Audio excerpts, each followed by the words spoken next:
আজ বেশ সকালে উঠেই শুরু করেছি আঁকিবুকির কাজ। গতকাল রাতে এই মিষ্টি মা সরস্বতীকে এঁকেছিলাম আমার খাতার পাতায়। ভেবেছিলাম সকালে শুধু রংটুকুই করব, তবে শুরুতেই তো দেখালাম কি বিপত্তি ঘটলো। আবার একটা নতুন পেজে নতুন করে ছবি এঁকে রং করার কাজ শুরু করেছি।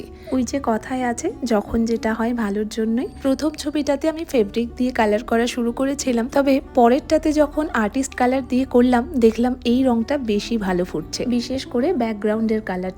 আসলে অনেক দিন অভ্যেস ছিল না, কালার করতে করতে হাতটা বোধহয় এবার একটু সেট হচ্ছে আগের থেকে। আমার আগের ভিডিওটাতে যারা কমেন্ট করেছিলে, প্রিয়াঙ্কা, তমালি, সোনালি দি, আমার মা, স্নেহা, ঈশিতা, সৃজাতা, তৃষা, সবাইকে অনেক অনেক ধন্যবাদ। কথা বলতে বলতে এদিকে আমার ছবি আঁকার কাজ কিন্তু একদম শেষ। এবার শুধু ফ্রেম বন্দি করার পালা। প্রথমবার তুলির টানে বিদ্যার দেবীকে ফুটিয়ে তোলার চেষ্টা করলাম। সবাই কিন্তু অবশ্যই কমেন্টে জানিও আমার এই মিষ্টি সরস্বতীকে কেমন লাগছে।